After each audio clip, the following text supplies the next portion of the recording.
Assalamualaikum warahmatullahi wabarakatuh. Alhamdulillahirrabbilalamin. Bersyukur kehadirat Allah subhanahu wa ta'ala dan baginda Allahumma sholli ala sayyidina Muhammad wa ala ali sayyidina Muhammad. Yang saya hormati Ibu Astuti Samosir MPD selaku dosen pengampu mata kuliah retorika, dan yang saya cintai dan saya sayangi teman-teman sejawat, teman-teman seperjuangan, teman-teman terkasih saya, kelas semoga kita selalu dalam lindungan Allah Subhanahu wa Ta'ala. 11 tahun yang lalu, tepatnya tahun 2006, setelah saya lulus sekolah, saya sempat melanjutkan kuliah di salah satu perguruan tinggi di daerah Pondok Labu dengan jurusan teknik informatika. Ya, sekolah perguruan tinggi itu terkenal dengan jargonnya kalau kuliah di sini aja. Nah, kalian pasti sudah menebak kampus mana saya waktu tahun 2006. Namun karena SD ini kurang memadai di keluarga saya, sungguh kolot tentang pendidikan, dan mimpi itu pun saya urungkan. Dan saya tetap aku di semester 4 bidang manajemen. Ya, saya sungguh Allah tidak mengizinkan saya untuk kuliah karena saya gendernya perempuan. Dan akhirnya saya tidak melanjutkan kuliah. Ya, memang sulit kuliah sambil bekerja. Saya tahun 2006 itu saya kuliah juga, bekerja juga. Bekerja salah satu mall Jakarta sebagai guru. Ya, guru yang terkenal adanya di sana.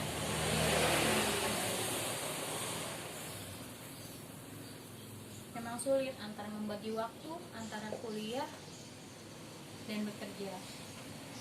Semester 4 saya mengajukan cuti 1 tahun, tidak melanjutkan cuti dulu karena menurut orang tua saya tidak ada guna karena perempuan hanya di dapur saja. Jadi saya mencoba cuti. Setelah cutinya akan berakhir 1 bulan, saya ingin mengaktifkan kembali cuti itu, mengaktifkan atau menonaktifkan kembali cuti itu, tapi orang tua saya bilang untuk apa buang-buang saja. Dan akhirnya saya tidak melanjutkan kuliah di jurusan teknik informatika di Bina Sarana Informatika, atau sekarang Universitas Bina Sarana Informatika. Ya teman-teman yang saya banggakan, teman-teman yang saya cintai, dan teman-teman yang saya sayangi, saya yakin kalian di rumah sana, walaupun pembelajaran kita jarak jauh, hanya berdasarkan bangun datar persegi panjang yang kalian saksikan di layar gawai kalian, saya yakin kalian punya mimpi yang cukup akan membanggakan kalian. Saya akan membawakan sebuah pidato dengan judul Optimis Meraih Mimpi. Optimis Meraih Mimpi. Mungkin kalian masih ingat atau terngiang saat kalian kecil, orang tua kalian mungkin, atau kakak-kakak kalian, tetangga kalian, sepupu kalian, tante kalian, om kalian, kakek kalian, ataupun nenek kalian pernah bertanya terhadap kalian, Zam, contoh, Zam, kalau sudah besar mau jadi apa? Dokter. Mau jadi dokter biar bisa enjus orang. Nah, Zam tak tahu apa itu mimpi, apa itu cita-cita yang dia lihat berdasarkan pendengaran sebuah lagu dari Susan, kalau besar mau jadi apa? Nah, Zam hanya terngiang dengan lagu itu, dan dia katakan seperti itu apabila ada orang yang bertanya, cita-cita kamu mau jadi apa, Zam? Ya, namun beriring waktu, beriring tahun, dan semakin lama Zam melanjutkan sekolah menengah pertama. Pasti kelas. Orang tua kedua kalian yaitu guru menanyakan kalian, kamu mau jadi apa besar nanti? Jam-jam dengan semangatnya, dengan tangkasnya, dengan bangganya, saya mau menjadi guru seperti ini. Saya mau mengabdi di Indonesia ini menjadi guru yang terbaik menurut versi Jam-jam. Kata beliau, satu gurunya, bagus Jam, sangat mulia cita-citamu, lanjutkanlah mimpimu. Seiring waktu berjalan waktu, setelah menengah pertama Zam-zam melanjutkan sekolah tingkat akhir atau SMA, Zam-zam mengambil jurusan Bahasa Indonesia. Ya, kenapa Zam-zam mengambil jurusan Bahasa Indonesia? Datang orang tuanya, Zam, kamu kenapa mengambil jurusan Bahasa Indonesia? Ini Umi, saya mau menjadi guru. Baik, kalau memang itu maumu, silakan lanjutkan mimpimu. Dengan motivasi dari kedua orang tuanya, Zam-zam semangat untuk optimis menjadi guru. Setelah lulus kuliah atau SMA yang Zam-zam lakukan, dia melanjutkan perguruan tinggi.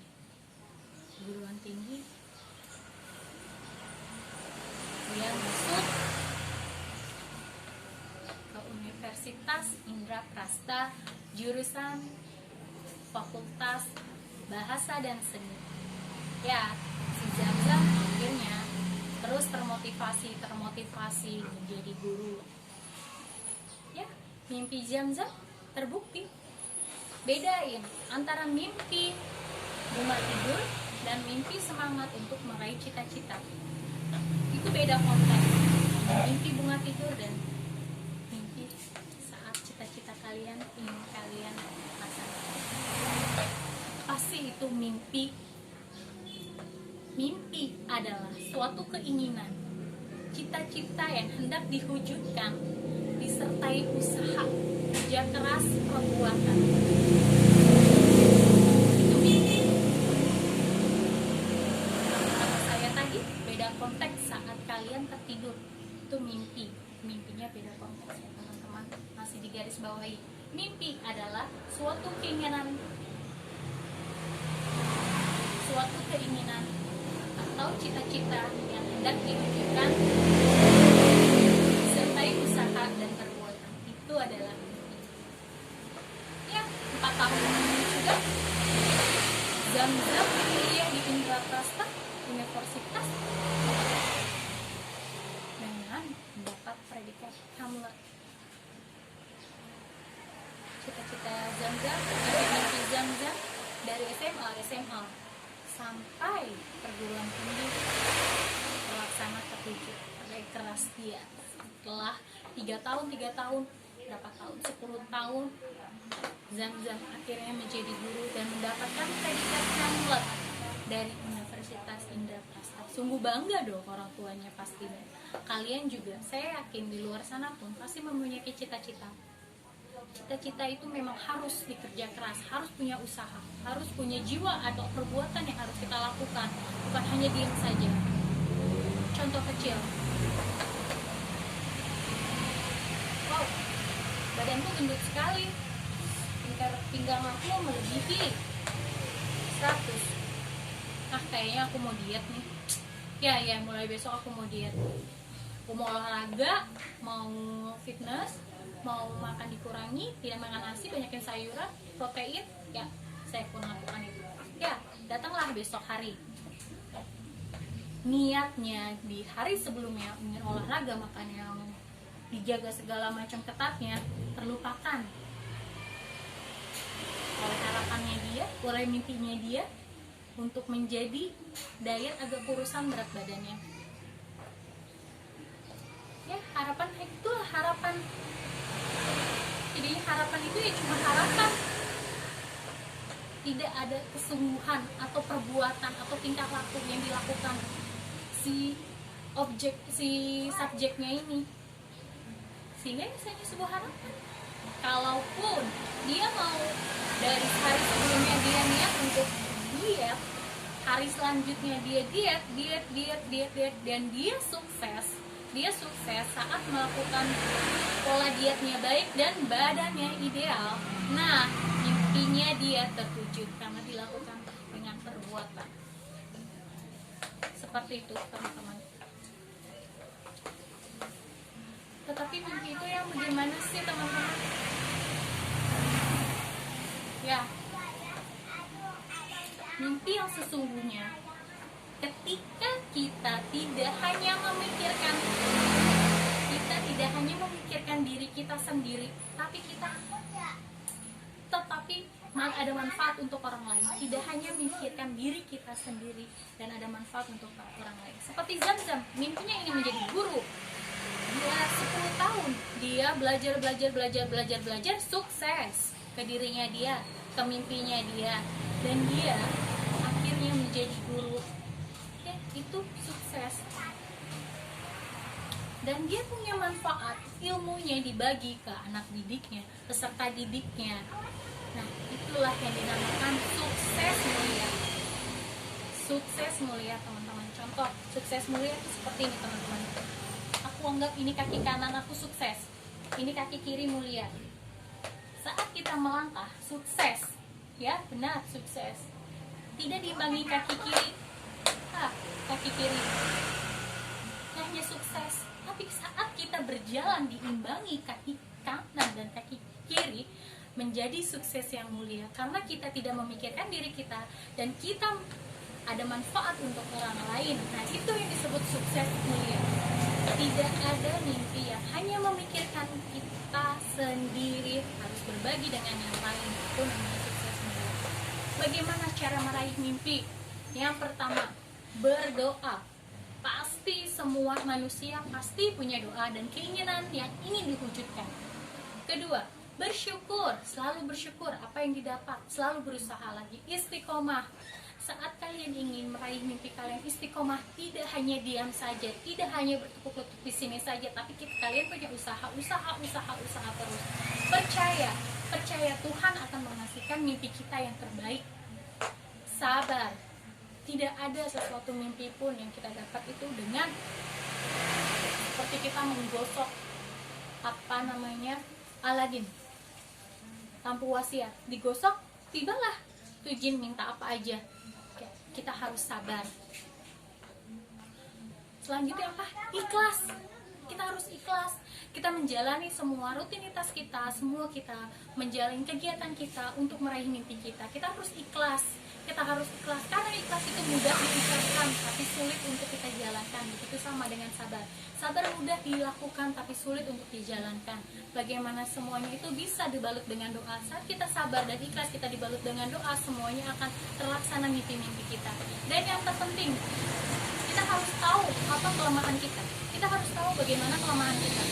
Misalkan contoh kecil, kelemahan kita apa nih? Males. Oke, males.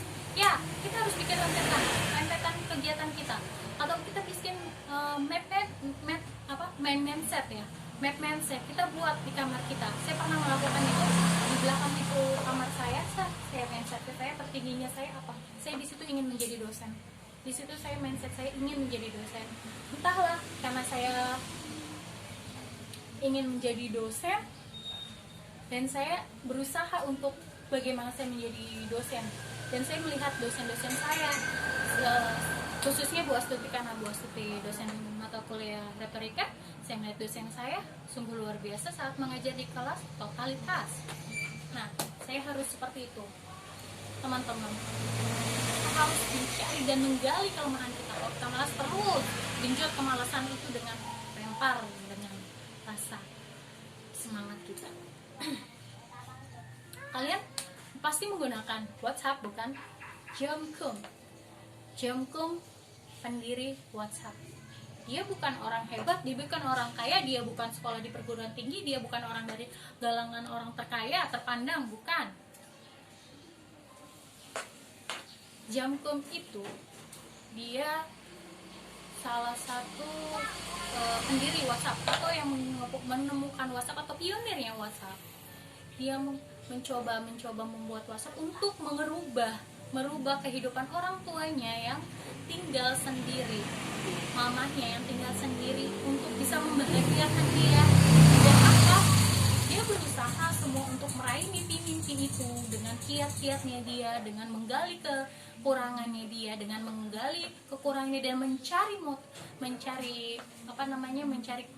kelebihannya dia, digali terus. Dan akhirnya apa, dunia menggunakan aplikasinya dia, WhatsApp. Saya juga menggunakan WhatsApp, saya yakin kalian juga menggunakan WhatsApp.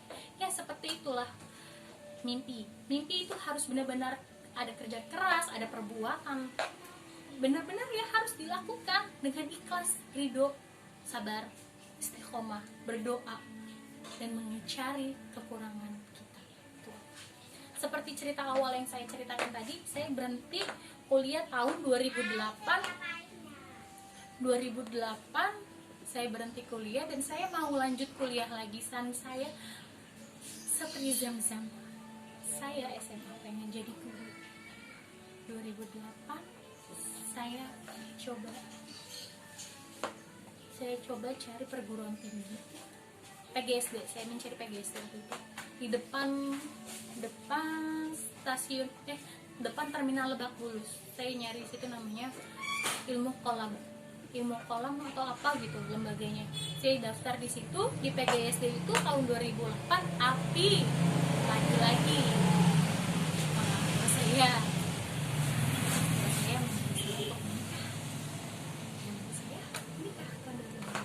mimpi itu surut kah? Tidak. Mimpi itu tidak surut bagi mimpi itu selalu saya wujudkan karena saya berusaha. Mimpi itu saya wujudkan terus, dan sampai sekarang tahun 2018 saya melanjutkan lagi kuliah di Indraprasta dengan dukungan suami saya. Orang tua saya mendukung akhirnya, dan semoga saya memang bisa mengambil poin puncak saya menjadi dosen. Semoga saya bisa menjadi yang terbaik dosen seperti dosen yang saya temui di kampus. Ya, mari kita berdoa. Semoga memang ini menjadi titik awal kita,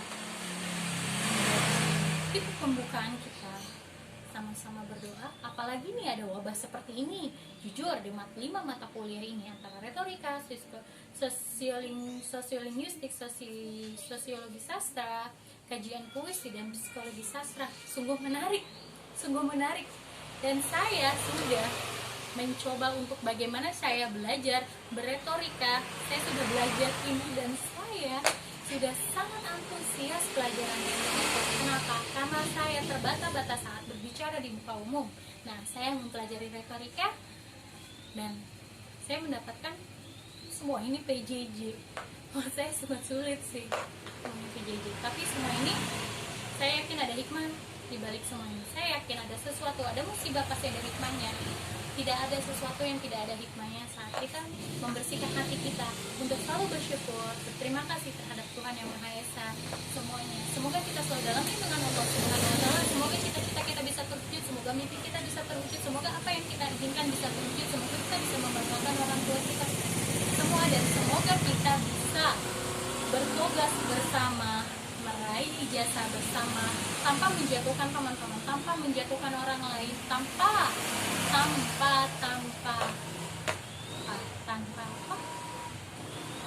adanya rasa iri. Harusnya kita lebih semangat lagi untuk berkuliah, karena saya yakin orang tua kalian pasti bangga saat kalian bertobat. Cita-cita kalian terwujud. Semoga kita selalu dalam lindungan Allah Subhanahu wa Ta'ala. Billahi wa taufiq wal hidayah. Wassalamualaikum warahmatullahi wabarakatuh.